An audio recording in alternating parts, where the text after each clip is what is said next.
Yeah. That's okay. It's like that. It's so bad at it. Yeah. You're doing fine, huh? Yeah. That could be a couple of years ago. More than 2 years. It's depending on how long you're doing that. Yeah, look. Sit down. 1 minute and go. Mike, where are you staying? Where are you staying?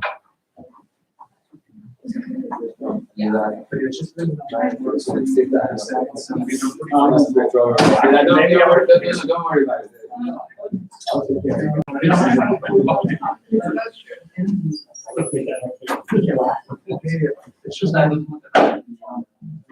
Okay, thank you for coming. Victoria, you can tell us about her work in OPV. So she came to me, I don't know, some number of years ago, and articulately expressing a great deal of interest in working in sustainable energy and sustainable energy technologies. And I gave her a couple of options that she chose organics, which I think took some guts at the time. Organic photovoltaic, because you didn't really know anything about organics. She's learned really about that, as well as photovoltaics. I can skip it, I can see this. Go ahead. As well as photovoltaic, no rocks. As well as organic photovoltaics. And she will tell us a lot about that. Along the way, she got a fellowship from the DoD that enabled her to do this work. The other thing, and for the students in the room, they know that this is the fact, I also like to drag my students to interesting locations like Idaho. Victoria may have been the best recipient of this, or most interesting recipient of this, because when we were working with Jeremy Hughes at Taos, she managed to go to Taos for a conference several years ago. And there were some interesting experiences, like when we got to the airport, she went through before me because she was a woman and she got to go before me. The disadvantage is she arrived at the airport, in the middle of the airport, with basically the only fair-skinned woman. Which I think was an interesting experience. So that was maybe not the good parts, but she did manage to get to go snorkeling on the Red Sea. As well as like recall having conference dinner when we got to watch the sunset over the Red Sea as well. So without further ado. Thank you for that introduction. And thank you for being here, and also to the people who might be on the live streaming. So today I'm summarizing about 6 years of research in one talk, so it should be a really short talk. And you can see that my talk is on organic photovoltaics characterization using X-ray methods.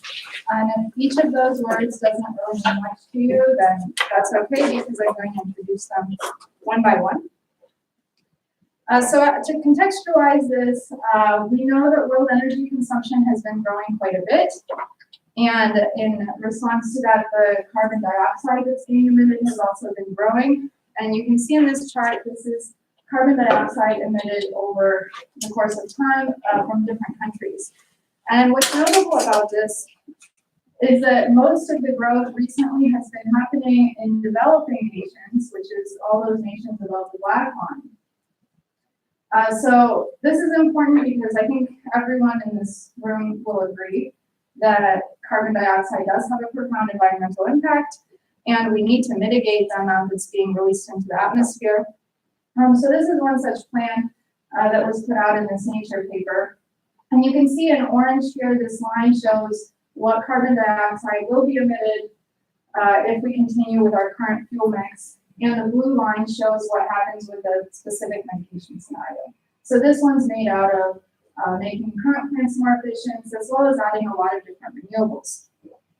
The problem is that a lot of the renewables that people want to add to this mix, like nuclear and hydro, require very large upfront costs. So you have to build a really big facility before you ever start seeing any energy out of it. And those large upfront costs may not be available where we need renewables the most right now, which is those developing nations. So because of this, we want to develop a renewable that is moving from these large centralized power plants like hydro or large wind farms or dams and move to affordable and decentralized applications. We want something that can be installed easily in a remote location. We want something that can be integrated into existing infrastructure, and we want it to be, most importantly, inexpensive to produce. So organic photovoltaics is one branch of renewables that seems to hit all of these marks. This is organic, which means carbon-based, which means it's cheap to produce, and photovoltaics just means solar energy production. So the typical device in an OPV starts as made like this. It starts with a transparent substrate, and then you deposit different layers, such as a transparent contact layer and maybe some additional conducting layers. And what you have that's doing all the grunt work of this conversion is the photoactive layer or OPV material. And you have a metal contact. So in operation, this entire device would be flipped over so you can see the light is coming in from the bottom. So the benefit of doing it this way is that each of these layers can be put on in a very easy and cheap way. It's just solution processed. And you can also select any kind of substrate you want. You can do glass, but you can also use something flexible and lightweight. So this has been performing reasonably well in labs. So you can see that the record efficiency is up to over 70% at this last press release that I've seen. But it's been difficult to reproduce that when you move from the lab to a large scale operation or a production line. And the reason for this has to do with the way that we fabricate these devices. We start with two materials, so a polymer, a small molecule, and often a fluorine derivative. The reason for using these materials specifically should become clear in the next slides. But for now, I'll say this polymer consists of a backbone, which is semiconducting, and side chains, which are shown in green, which are insulating. So we don't like having insulating material in our device, but we need it there in order to solubilize this into an ink solution. And then we have our fluorine derivative, which is like a buckyball, a ball of C60 with a little tail. We put it into our solvent like chlorobenzene, and then we have an ink, and we can put it onto our substrate as a droplet, and we dry it in some way to get a uniform film. So in the lab, we take these and we spin cast them or put it on a turntable and spin it really fast. And that makes the droplet flatten out so that when it dries, you've got a nice flat film. But on a production line, we want to move to a continuous process where we can make a big sheet of this in some sort of a blade coating type method. But what you notice here is that we've done very little to control what goes on inside that solution in terms of interaction between our two materials. So we know that sometimes they don't like each other very much. So the fullerenes like to aggregate into these little red clusters shown here. We also know that the polymer sometimes likes to crystallize into a well-ordered structure, which is shown here in blue. And it also tends to have some amorphous regions that are not crystalline. In contrast, sometimes these materials like each other a little bit more. And we see another phase, which we call a mixed phase, where the fullerenes are happily hanging out inside of these amorphous regions. So altogether, this structure is called a bulk heterojunction, where the heterojunction refers to the interface between two different materials that goes through the entire film. Bulk means that it's present throughout the whole thing and not just at a specific interface location. So while this processing method is cheap and easy, there's a big disadvantage in that we don't have any control over the way these things self-assemble, and we also don't have much predictive power over how two materials will self-assemble given new conditions that we haven't yet tested experimentally. So this is where my dissertation comes in. We're trying to fill this gap in knowledge between changing the processing conditions and having a change in the device properties as a result. And the gap between these is in the morphology. So much of what I'm doing is studying the morphology and linking it to those two different things. The challenge in this is that the materials we're using are quite fragile compared to traditional inorganic materials, and they're also chemically quite similar, so it's difficult to distinguish them in traditional measurements. So for this reason, I'm going to use a lot of X-ray scattering, which is one of the few methods that can distinguish these materials without damaging them at the length scales that we're interested in. So in this talk, first I'm going to talk about what kind of morphological things we want to measure and why we think they affect the device performance. Second, I'll talk at length about how we apply X-ray methods in order to get those morphological properties. And then I'll go in depth into 2 research projects that I've worked on before concluding the entire thing. So this should be a reminder. This slide is just showing your figures of merit for basic photovoltaic devices. This is valid both for organic materials and for inorganic materials. So what we have here is a short circuit current, which is where the curve crosses the y-axis, that's the current versus voltage curve. And we have the open circuit voltage, which is where the curve crosses the horizontal axis.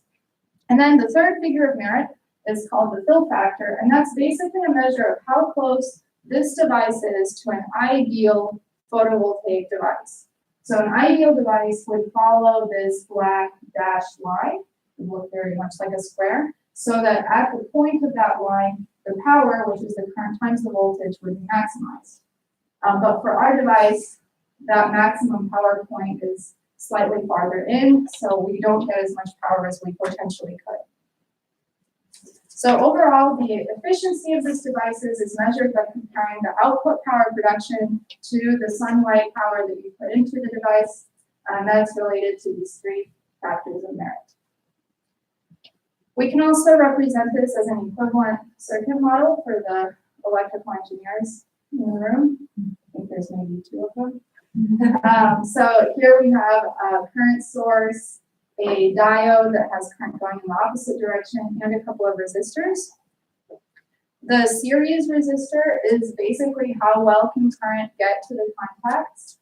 So if we have some kind of a poor contact structure, that's going to increase our series and be bad for our device. The shunt resistance is, in contrast, whether or not there's any shorts between our 2 contacts. So if there's pinholes in our film and it's not the uniform film we want, that's going to decrease the shunt resistance and be bad for our device. So to look at the current sources in this diagram, we can look at energy band diagrams. So for traditional inorganic materials, we look at a p-n junction with these curvy S-shaped bands looking like this. On organic photovoltaics, the picture can be somewhat equivalent with a few differences. We're dealing with molecules instead of semiconductors. So instead of a conduction and valence band, we have a LUMO and HOMO level, which is lowest unoccupied molecular orbital and highest occupied MO. And the other thing is, because we have a bulk heterojunction, these materials operate the same spaces within the thickness. So the band diagram would essentially give this overlapped and parallel view. And finally, because we have fewer charged carriers, the band bending extends over a larger space, so you have band bending throughout the device. But for both of them, there's 2 basic sources of current when they're not illuminated. This is drift and diffusion current. So drift happens when you have when you connect them all in series. There's going to be some built-in voltage, and that built-in voltage is going to cause the charged carriers to drift in one direction. Meanwhile, they form a higher concentration on one side than the other side. So because of this, we have a diffusion current going in the opposite direction. Once we add sunlight, this essentially generates carriers throughout the device. So what this means is that on the high concentration side, we've got even more. Most of them are added toward the bottom of the band gap, but we do have a few at high enough energy to add to diffusion current. So a little bit more diffusion current. But all of the charges that are added to the other side are now available to drift. So that adds a large current, and that's our generation current. which occurs because of silicon. We also have some recombination that happens, which is detrimental and takes away from the generation current. So far, this has been pretty much equivalent between inorganics and organic materials.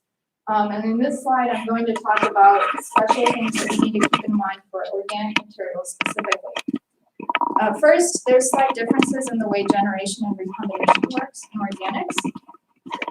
The inorganic view is that you have a pulse coming in, it's absorbed, excites an electron, leaves a hole, and now this electron and hole is free to move for the most part wherever they want. In contrast, in an organic material, we have a very low dielectric constant, which means that these charges aren't shielded from seeing the Coulombic energy that's trying to tie them together. And so instead of being separated and free agents to go where they will, they're bound in an exciton form. So then we want to try to separate that exciton, otherwise we can't get electricity, which is why we add our second material. And then when the exciton migrates to the boundary between those two materials, it sees this energetic offset, and that basically tears apart that exciton, leaving behind carriers that are now free to move to the electrodes, which is what we want. So this gives us our first morphological characterization that we want to do, and that is the domain sizes. Because if the exciton wanders around for too long and doesn't find a junction, it'll just recombine. So we wanted to find a junction within a length of about 10 nanometers before it recombines. So our domains can't be much larger than 10 nanometers. The second aspect that's different between inorganics and organics is how charge transport works. So in our traditional, maybe silicon, there's some changes in mobility depending on the direction you go in the crystal, but for the most part, they can move in all directions. In our polymer or small molecule materials, on the other hand, we have good transport in some directions, but no transport in others. So along the semiconducting backbone, the charges are delocalized, so they can zoom back and forth through that one molecule. But then between molecules, now you're going to have to do some kind of a hopping. And that depends on things such as the amount of disorder in the system, as well as the distance between adjacent molecules. So because they have to hop that distance, a closer distance is definitely beneficial. Meanwhile, we have these side chains which are insulating, and so if a material packs in a crystal structure shown here, there's not going to be any mobility in the outfield direction because it'll be blocked by the side chains. So that gives us our second morphological aspect, which is that we need good crystallization and good orientation of a crystal with respect to the charge transport direction. And then a third aspect that we need to consider is that we need to have a continuous charge pathway to the electrode. In an inorganic device, you just have a simple PN junction and there's nothing in the way of charges, but in a bulk heterojunction, because it's a pseudo-random structure, you might get stuck in a domain that's just not connected to the contact. So that's another thing. We can't make our domains too small or they will lack that interconnectivity that is necessary. So in summary, in order to get good exciton splitting, we need a small distance to the nearest junction, which is generally considered to be 10 nanometers. And we need a good interface for that, whatever that may mean. The second thing we need is high mobility. And for that, we want favorable crystallization and a continuous pathway to the electrodes. There's also one more morphological characteristic that I haven't talked about, and that's mixed phase. And this is kind of a hot topic in the field right now. So mixed phase, as a reminder, is when the fullerenes and the amorphous polymer structure is occupying the same space. So there's some evidence that mixed phase is good, especially for the short circuit current and the fill factor, because when materials are mixed together, this broadens their band gap. And so you have something called an energy cascade. So if you have this exciton sitting in the mixed phase, now it's encouraged to move toward the junction, and then it's split more easily. And in addition to that, charges that are in those domains where they're supposed to be are kept within those domains, so they don't go go into and recombine. So because of this, there's good aspects to this, but on the other hand, there's also bad aspects concerning especially the open circuit voltage, because mixing within the domains might actually act as trap centers. So in summary, this is the morphological aspects that we want to measure. First, we want something about the interfacial structure, which affects exciton splitting. And this can be measured with some X-ray techniques, but we're still working on getting those to work, so that I'm not going to talk too much about that today. Domain sizes can be measured with this technique called RSOX, which I'll talk about in a later slide. And then these other four can be measured using this technique called GWAX. And so we can measure the degree of mixing, the intermolecular distances, the degree of crystallinity, and the orientation, all in one fell swoop with just one measurement, one image. So because of this, my next section, I'm going to go into detail about GWAX specifically. So for an X-ray scattering experiment in general, this is what the setup will roughly look like. We'll have a high intensity X-ray beam coming in, generally from a synchrotron source, in our case from SLAC uphill. It's hitting the sample in some sort of a chamber. Some of it passes straight through, so that's really high intensity usually, and we block it out with the beam stock. But some of it scatters, and it scatters according to Bragg's law. And so Bragg's law states that the angle of scattering is going to be inversely proportional to the intermolecular distances within our material. This means that if we put our detector close to our sample and look at the wide angle scattering, we're going to have large angles, which means small d spacings, where d is the distance between adjacent molecules. And we can also move it farther away and have small angle X-ray scattering, which will see things from larger things, such as the domain sizes inside of the bulk heterojunction. We can do this in two modes. We have transmission mode, which is the easiest to set up. You put your sample in perpendicular to the beam direction. The beam goes straight through the sample, and then it scatters. But we prefer to use grazing incidence. And in this case, the beam is just coming along at a very small incident angle with respect to the substrate. And this allows the beam to spread out across the entire sample, which maximizes the irradiated area. And we also have benefit because we can see both horizontal and vertical structure of the film. Finally, we don't need any kind of special substrate like we do for transmission. We don't need the substrate to be transparent to X-rays, and that means that we can be consistent with the substrate that was used to make a device. So this is GWAX. We do grazing incidence to take advantage of all of those good characteristics. We do wide angle to look at the d spacings in between the molecules and the X-ray scattering as usual. So the one thing that I forgot to mention is we also define this variable Q, which is basically related to the scattering angle, but it's independent of the beam energy. So this way we can use different setups, different energies, but compare the data with just one x-axis labeled Q. So Q is inversely proportional to the distance between molecules. So here we have an image in horizontal and vertical space. We have QXY, which is periodicity in the plane of the substrate, and QZ, which is periodicity in the direction out from the substrate. So the farther you go from the origin, the smaller the thing you're looking at is.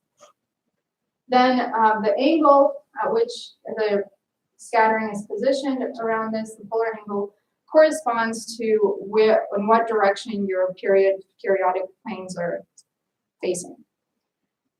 And then the intensity of scattering corresponds to the amount of material giving rise to that scattering, so the amount of crystallized material. So for example, in this sketch here, we see some kind of a scattering peak at a QXY of about 2 inverse angstroms. So 2 inverse angstroms is quite big.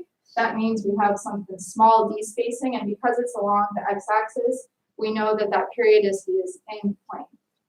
So I'm showing that sketch. In contrast, we also have a peak that's at smaller q in the out of plane direction. And what that means is that we have some large d-spacing, and that spacing has periodicity, which is vertical. So putting this together with what we know about the way our molecules like to stack, we know that they like to stack at a pi-pi stacking distance, as shown here. That's typically 3 to 4 angstroms, and an alkyl stacking distance, which is about 20 to 40 angstroms. So here we have a big spacing and a little spacing, which are perpendicular to each other, and correlating this with the image we see here, we know that this is the structure where it's mostly an edge-on structure. So this small d-spacing peak is the pi-pi stacking peak, and this large d-spacing peak is the alkyl peak. In contrast, if we flip the whole structure, the image would also flip, where the pi-pi stacking peak would be out of plane, the alkyl peak would be in plane, and this is the configuration we call a face-on. Finally, if these peaks were instead spread out rings, this means that there's no preferential orientation, and we often see this in fullerene derivatives because they're just spheres and they can go in any direction, basically. So that is isotropic material. So because this GUX tool is so useful, I've been working on developing a tool set to help users apply GUX to organic photovoltaic materials, and this is a 3-part tool set. I won't get into too much detail today, but just briefly, the first part of the tool set focuses on helping a user normalize the intensity accurately so that they can compare crystallinity between 2 samples in a very robust way, where the samples might be of different sizes. The second one is correcting peak positions, which shift a little bit due to refraction at the surface of the film.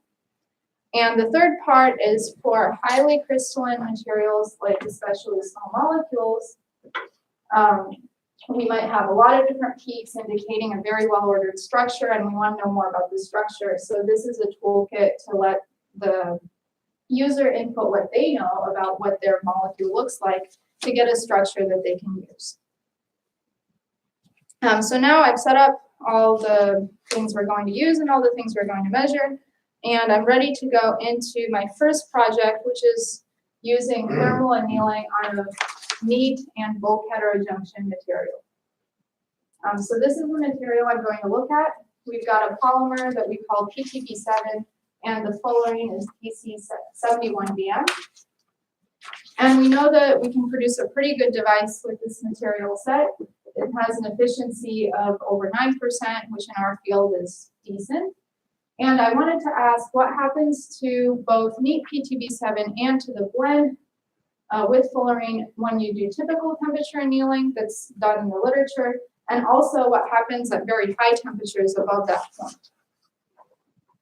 As background, we know that when you cast this material, the polymer is typically in some kind of glassy amorphous state, and the fullerene can get trapped within that state. But as you heat it above the glass transition temperature, the polymer becomes more rubbery, so the strands can move with respect to each other.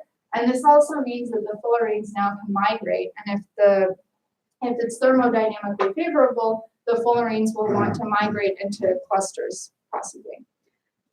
Meanwhile, if you increase the temperature a little bit more, the polymers can now also migrate and form a crystalline structure. So we might achieve something as shown here. Above this, at some point you get melting, and people typically don't want to do melting on material because it's very close to degradation, where the whole thing just burns up and turns into soot. So we don't know what happens in the melting regime. Typical thermal annealing will be above the glass transition to get it to this rubbery to crystalline state, but below melting, usually it increases the polymer crystallinity, but it can either increase or decrease the domain sizes depending on the thermodynamics.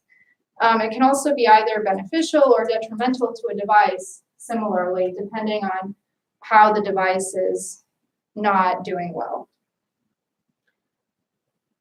So this is my results for GUX images for 4 different films.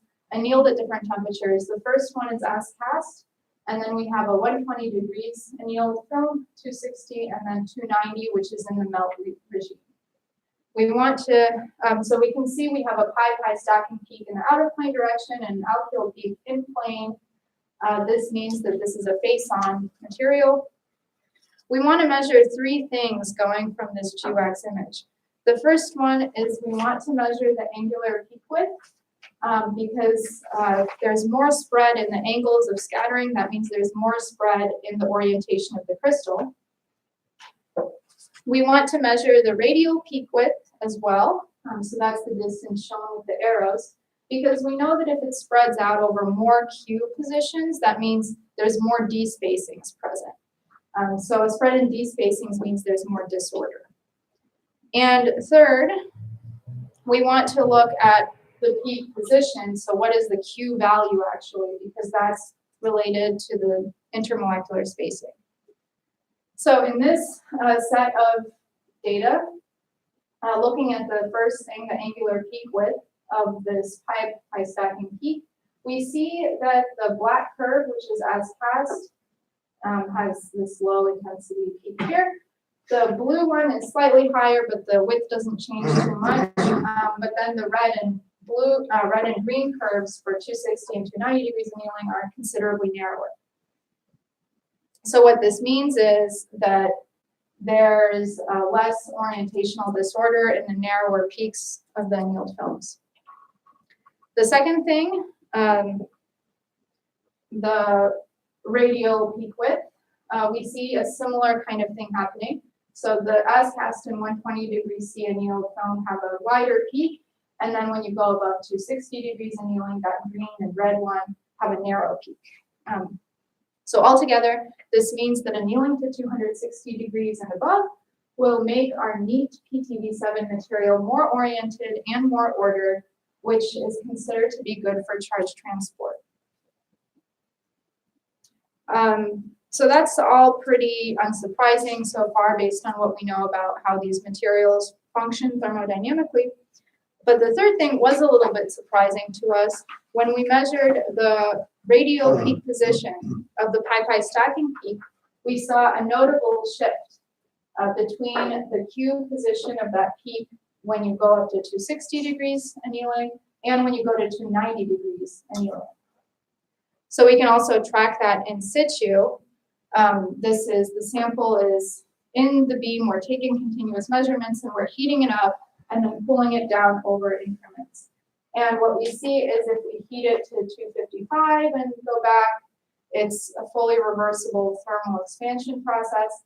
But if we go to 290, when it gets just above 260, it starts decreasing the D-spacing.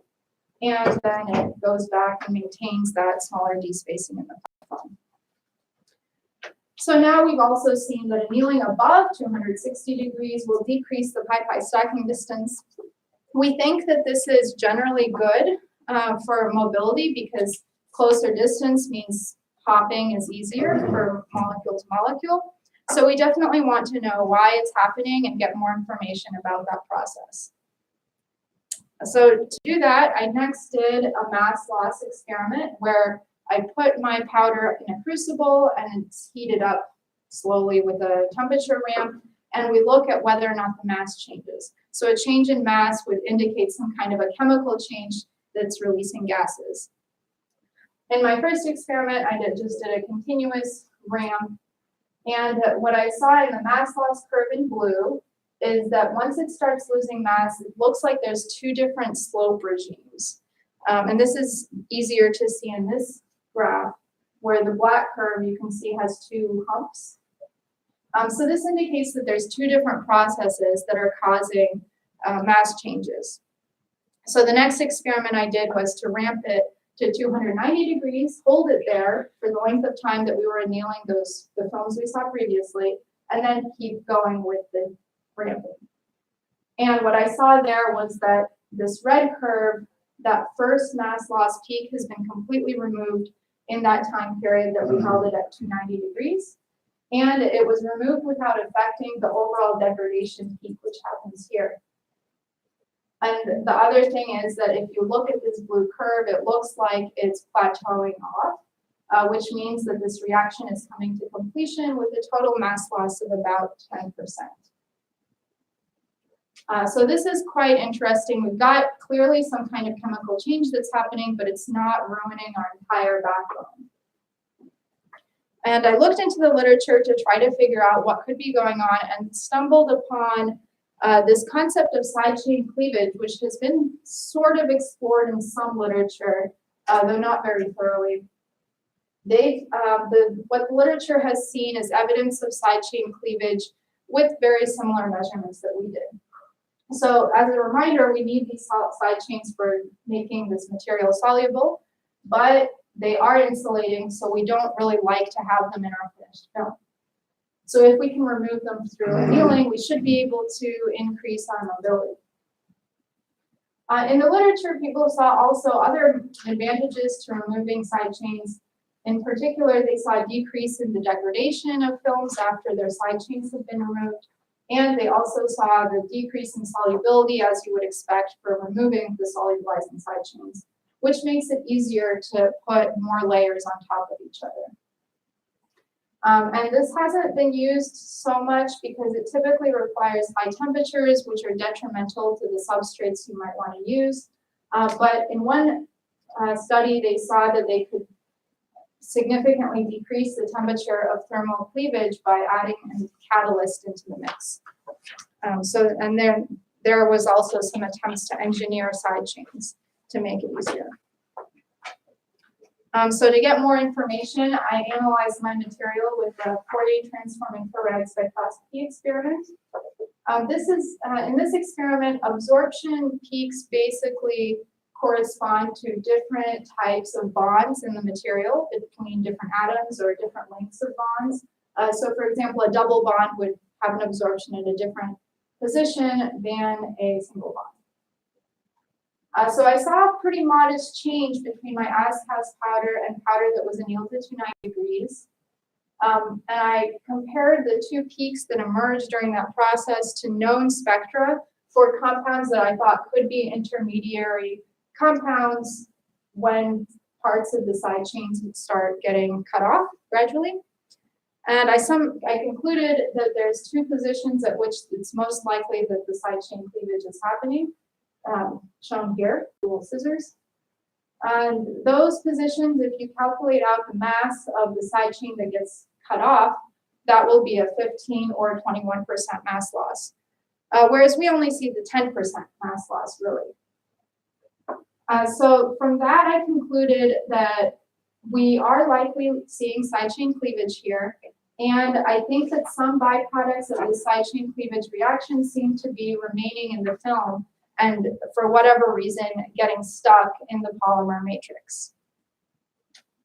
So what we've seen so far is that when we anneal to 260 degrees Celsius, we get a more face-on film. The orientation, it becomes more oriented. So we think face-on films are better for mobility because that's the direction of charge transport in our device. The next thing we saw is that there's less disorder in our material after that annealing. And we also think that should be good for mobility. Then when we annealed even hotter to 290 degrees Celsius, we saw a smaller pi-pi stacking distance, which we think should be very good for the mobility. And we also removed some insulating material, should also be at least okay, if not beneficial.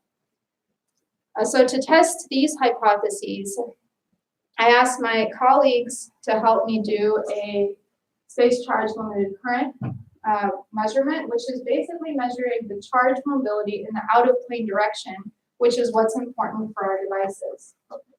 So they did these measurements and helped me interpret the results. We saw the as-cast film has pretty low mobility, but not unexpected for this material. Then going to 120 and 260, the mobility gradually increased, but going to 290, it suddenly plummeted, and it was even worse than our original material. It was just really, really bad.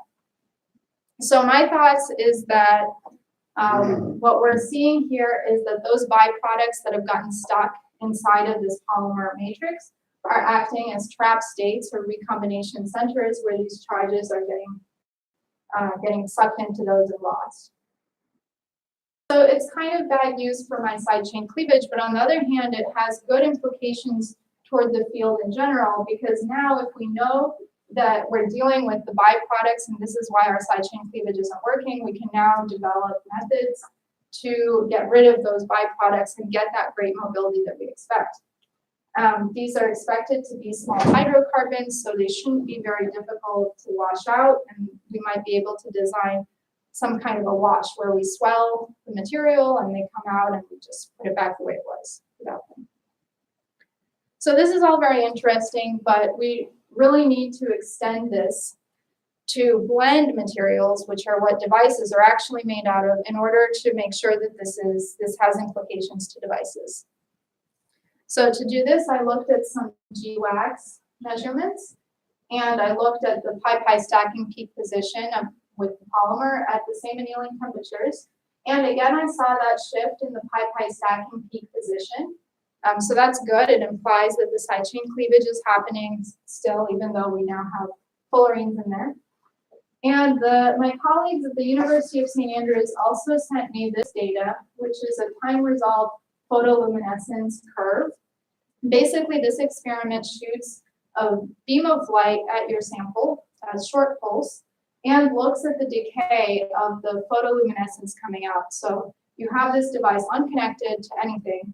You're putting a bunch of charge carriers in it, and you're watching as the carriers recombine and seeing how fast they do that. So it looks like here, when we anneal to 260 and above, we get less fast timescale recombination, and there's some evidence in the literature that this is due to having less mixing or less mixed phase, which is not unexpected for thermal annealing. But then the difference between 260 and 290 is that there is more slow timescale recombination in the 290 annealed film, and that's often thought to be due to having more traps. So this confirms what I'm thinking about those byproducts acting as trap states, and that those are coming in when we do that 290-degree thermal anneal. So next, I wanted to take a look into what implications this could have toward the degradation of the device, because we've seen in the literature that removing side chains can sometimes improve the degradation of a film. So looking at this very nice review article, a few things caught my eye. The first is that there's an increase in energetic disorder on the polymer when you have this photo-induced degradation process. And I actually also saw an increase in energetic disorder when I did a UV-vis experiment of my thermally annealed film. The second thing was that this concluded that there's a limited number of reactive species that are causing this burn-in loss. And that's also consistent with a limited number of side chains that I have in my experiments. And finally, they've seen that some evaporated small molecules that don't need any side chains have reduced burn-in. So looking at all this and seeing what I've been doing, I realized that there might be a link between this side chain cleavage event and what's going on in photo-induced degradation. I did a UV-vis experiment to test this. So here in black, we see the absorption of the as-cast film versus the wavelength of light. And we see that if we anneal it to 290 degrees C for 15 minutes, which is this red curve, there's a change in the shape, and there's also that increase in width that shows more disorder. And then if we irradiate it instead, which is a teal curve, for 1 hour at one sun, we see that the shape of the curve changes in the same way. So before we had this small hump and a big hump. For thermal annealing, that big hump became more the same size as the first one, and for irradiation, the same thing happened. And I further saw that if I annealed it first and then put it in the sunlight, we've got this purple curve where you can see that there was very little change on top of the thermal annealing that happened when the film was in sunlight. So I also saw some FTIR in the literature for an irradiated film of the same material, and the changes that they pointed out were very similar to the changes that I saw after doing a side chain cleave. So my conclusion from this is that there is a very real likelihood that one of the causes of burn-in could be this side chain cleavage event. And that's important because while everybody knows that burn-in happens, not a lot of people have good evidence for why it happens. So in summary of this project, we saw that moderate temperatures decrease the morphological disorder and they increase the mobility. But then high temperatures induce side chain cleavage, which also causes a decrease in pi-pi stacking distance. And we expect that to be pretty good for mobility, but unfortunately, we don't see that result. And I think this is due to byproducts of that reaction getting trapped in the film.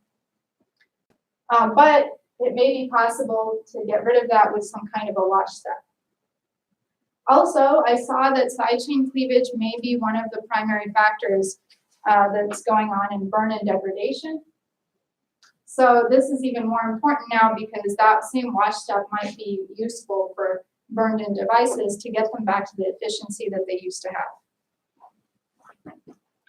have. So now I'm going to go into my next project. So while this one removed side chains entirely, in my next project, I'm looking at swapping out side chains to different ones to see what effect that may have.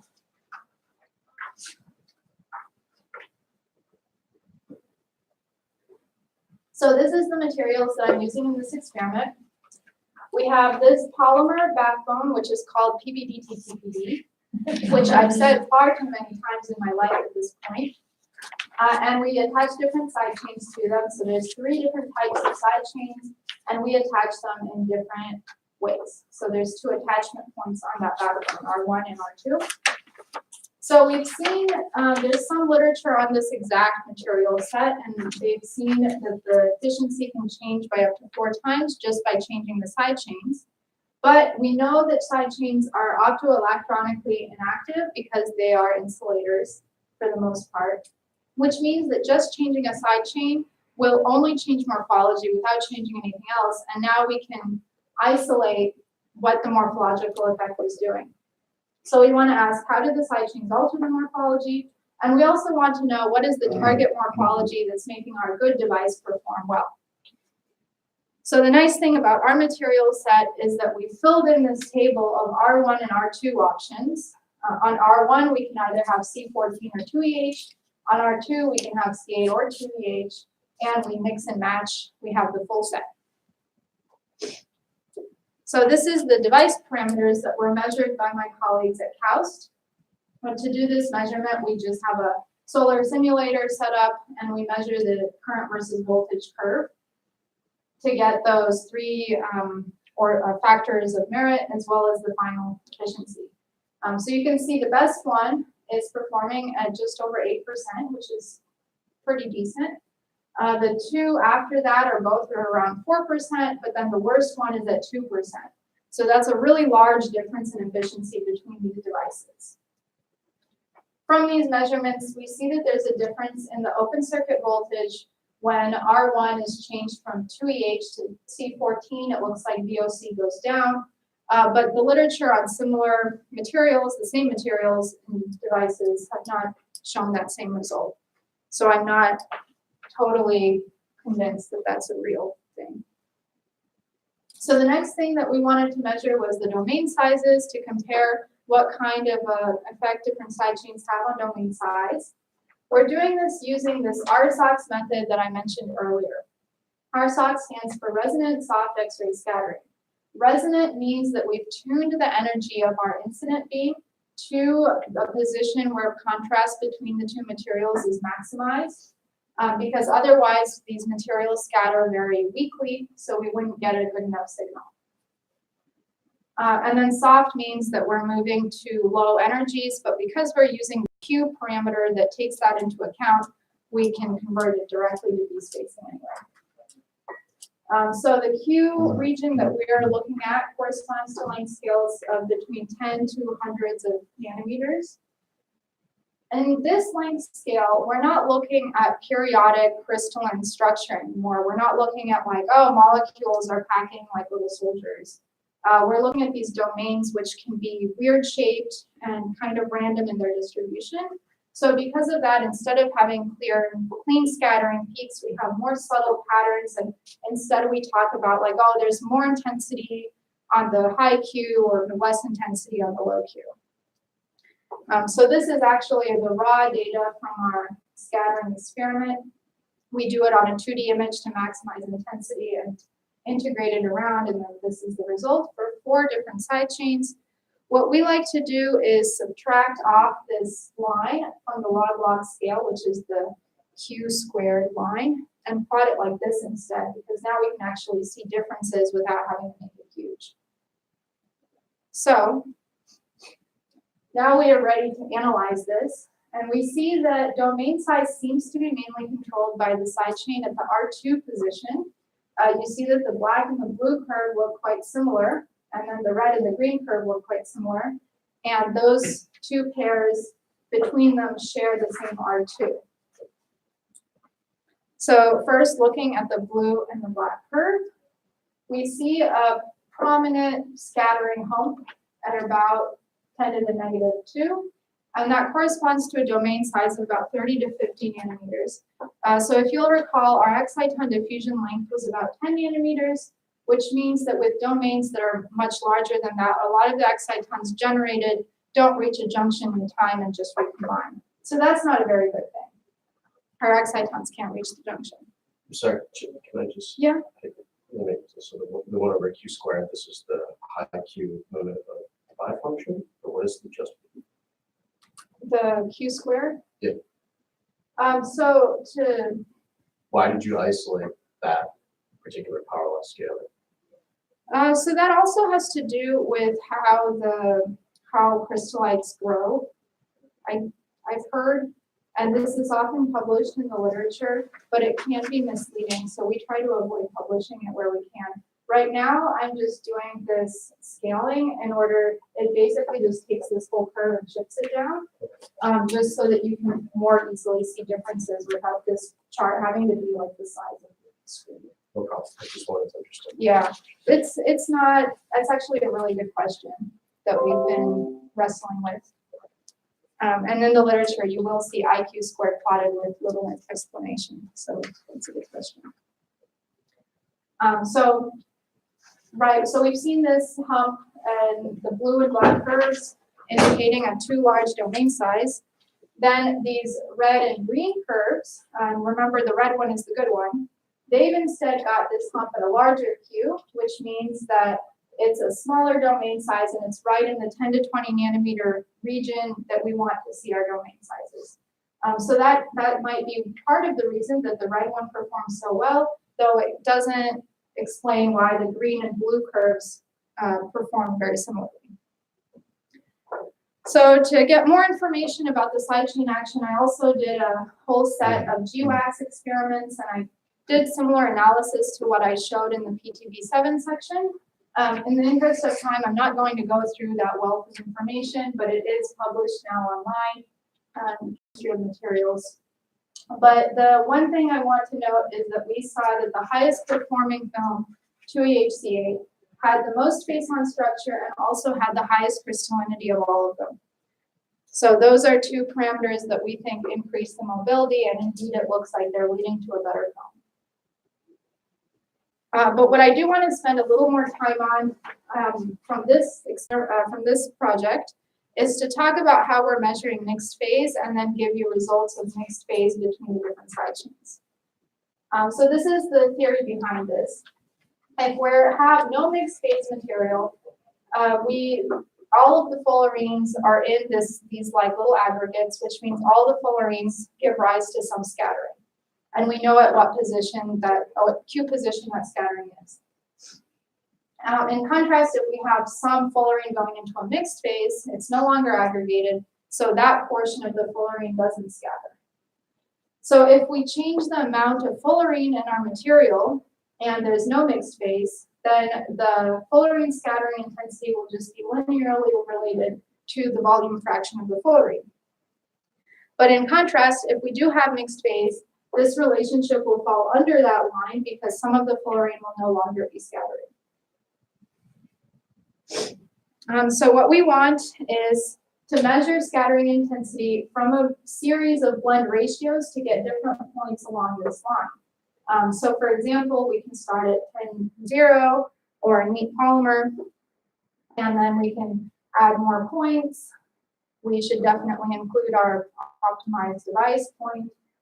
And then looking at our optimized device, we can now measure the difference between the curve we see and the no mixing part, and that's going to give us what fraction of the fullerene is now in a mixed phase.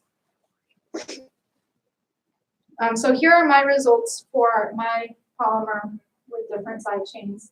We see that the first one, the data approximates a linear relationship, which means that there's negligible mixing in that high-performing material.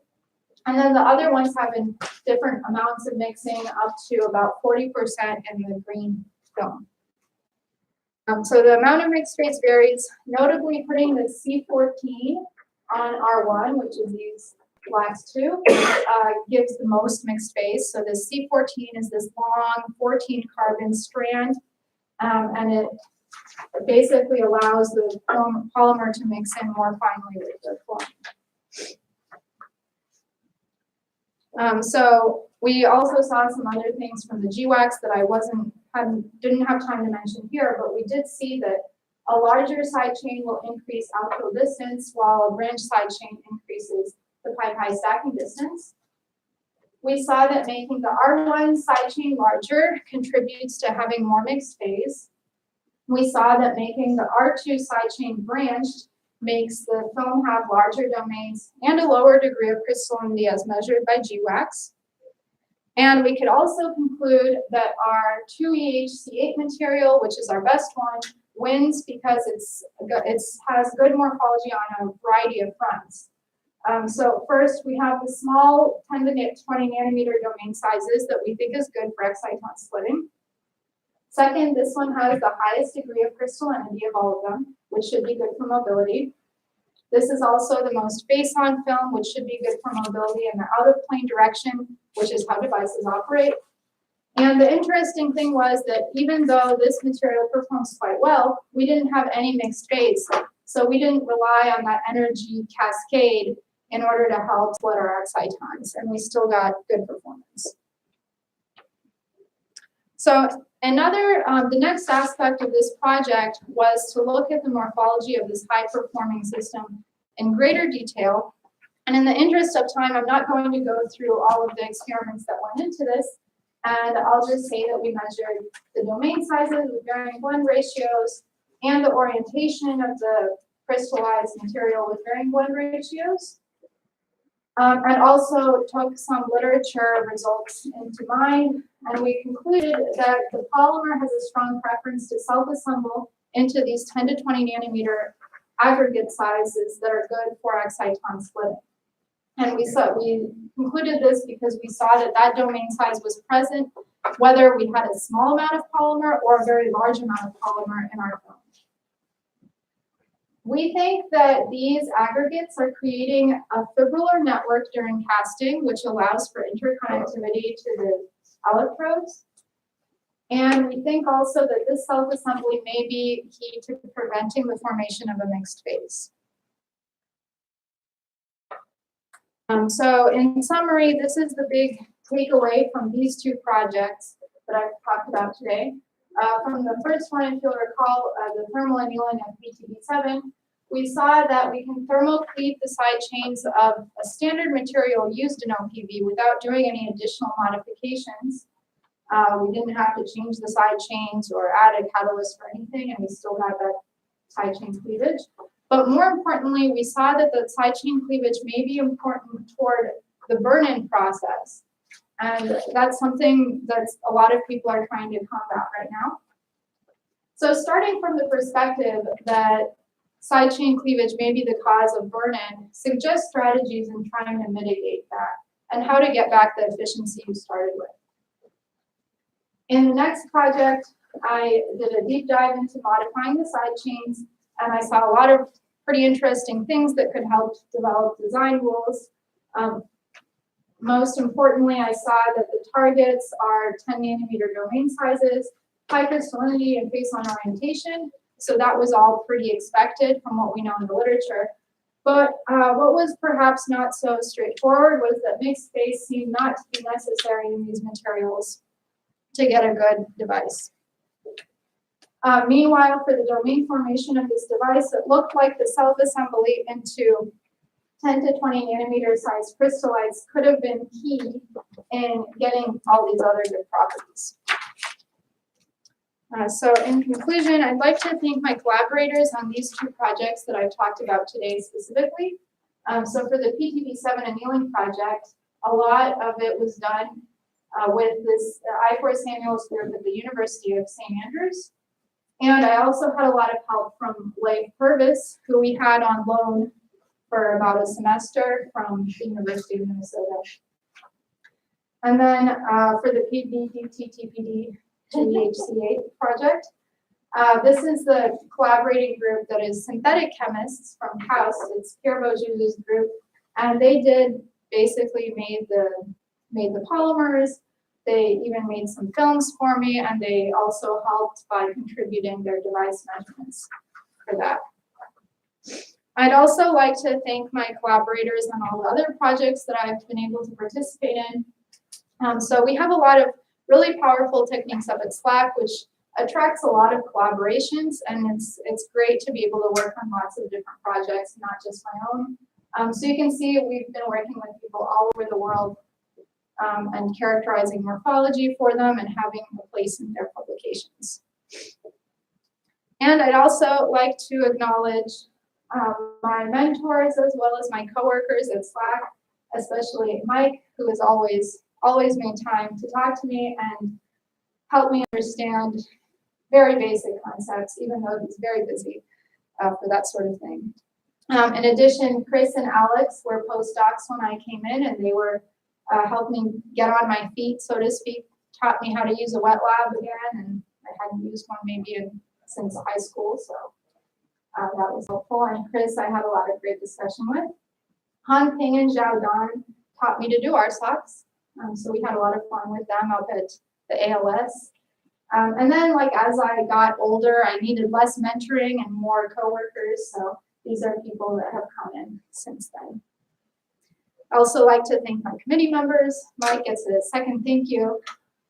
Olaf Solgaard was actually my initial advisor when I came in, and he warned me away from OPB. So I didn't listen, but I was thankful to have someone to talk to and bounce ideas off of. He also made a lot of time for me. Piero has been my advisor on paper, but also has had helpful discussions with me and has always been a friendly face. Alberto helped me a little bit on the PTB7 project, actually. So a double thank you for being on my committee and for helping out with those experiments. And Andy, I just met today, but thank you for coming, even though it's short notice and you have no idea who I am. So last but not least, I need to thank all of the funding sources that made my very expensive PhD possible. So I had a clip art before. I was told that a Tesla is much cooler. So my PhD is a Tesla, clearly, and there I am driving it.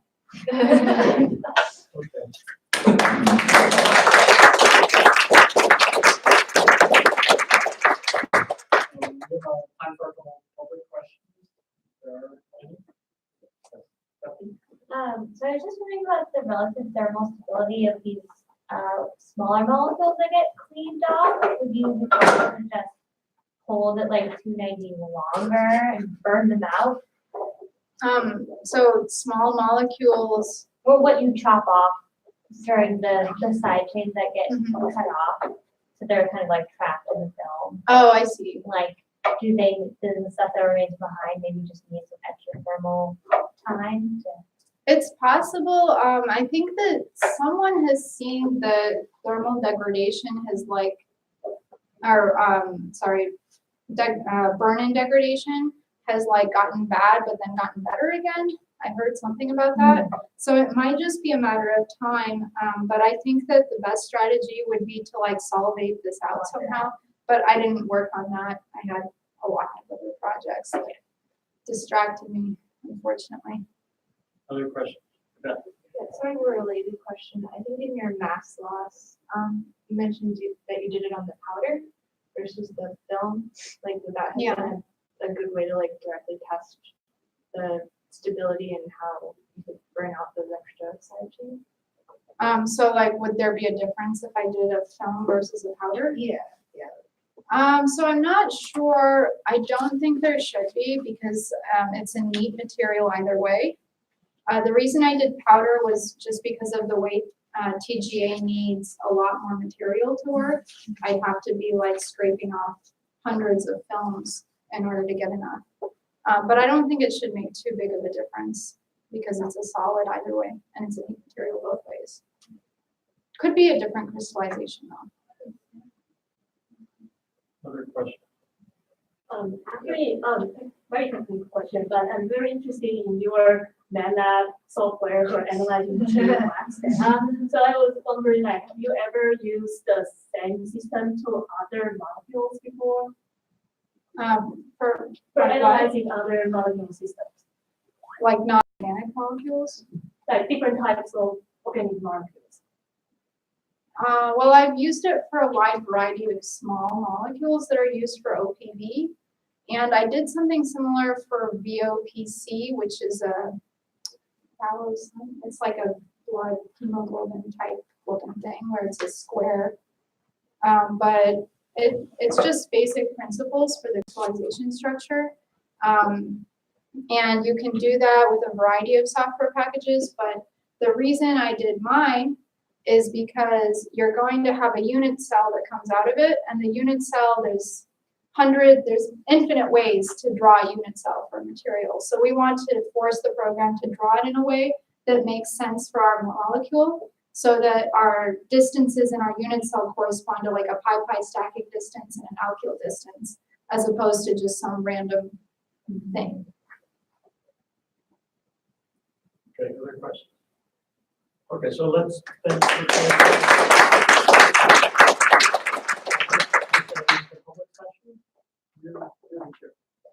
I will chair. Of course, please. I'm not wondering